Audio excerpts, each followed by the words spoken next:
The fight continues with Kehaya being hit by a powerful combo of punches by Doppo.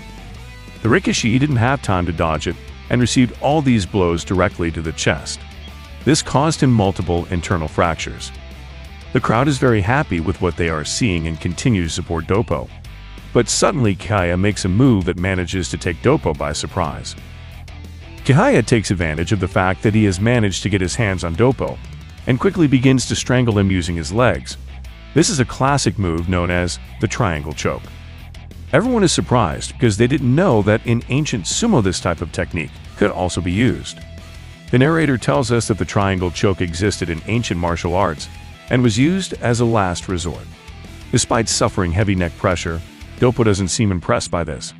In fact, he tells Kehaya that it's time to end this fight. Doppo mentions that the only thing that surprises him is that Kehaya is able to do a demanding technique like this despite having multiple fractures in his body. It's amazing that you can hold a triangle in your condition. It would be perfect if you didn't have so many broken bones.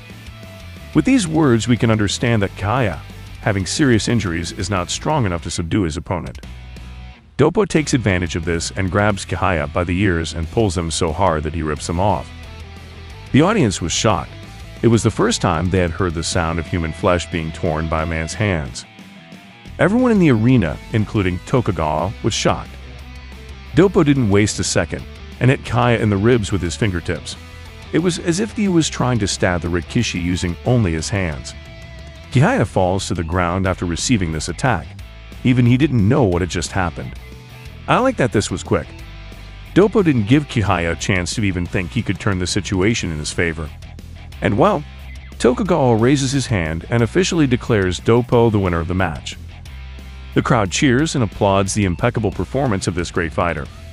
I thought Doppo was thanking the crowd for their affection, but in reality what he had in his hands were Kehaya's ears. He stops to check on his opponent and asks the paramedics to put Kehaya's ears on ice.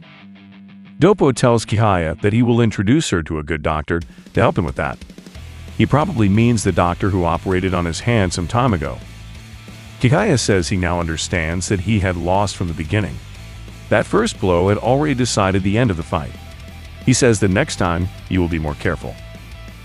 And well, the chapter ends with the narrator saying that this has been the return of the god of war, Doppo Orochi, a flawless return worthy of a man like him. I'm going to save my final comments for a separate video, in which I'll tell you my opinion about this fight. For now, I can only tell you that I'm pretty sure this was the end of the sumo arc. According to rumors, the manga will return next January.